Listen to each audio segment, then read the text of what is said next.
শুকিয়ে যাচ্ছে গঙ্গার জল। 60 কোটিরও বেশি মানুষের জন্য একটি বড় সংকট। হাজার বছরের সভ্যতা, কোটি কোটি মানুষের ভরসা, এবং তিনি শুধু একটি নদী নন, তিনি মা গঙ্গা। কিন্তু আজ এই নদীর এই রকম অবস্থা। আইআইটি গান্ধীনগর আর আমেরিকার অ্যারিজোনা বিশ্ববিদ্যালয়ের গবেষকরা একটি রিপোর্ট প্রকাশ করেছেন।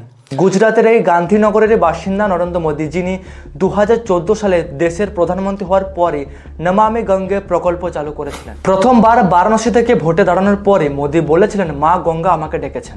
ভোটে জেতার পর তিনি গঙ্গাকে দূষণমুক্ত করে তার পুনরুজ্জীবনের শপথ নেন। কিন্তু গত 10 বছরে মোদীর নমামি গঙ্গে নিয়ে বিস্তার প্রচার হলেও সেই পরিকল্পনা পুরোপুরি ব্যর্থ বলে অভিযোগ তুলে বিরোধীরা। এর আগে 2009 সালে কংগ্রেস সরকারের সময় মিশন গঙ্গা শুরু হয়। এরও দুটো বড় বড় লক্ষ্য ছিল।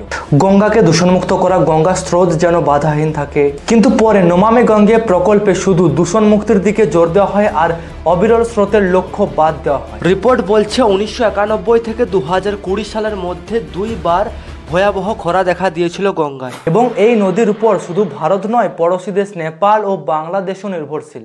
অন্তত 60 কোটি মানুষের জীবন জীবিকা টিকে রয়েছে এই নদীকে ঘিরে।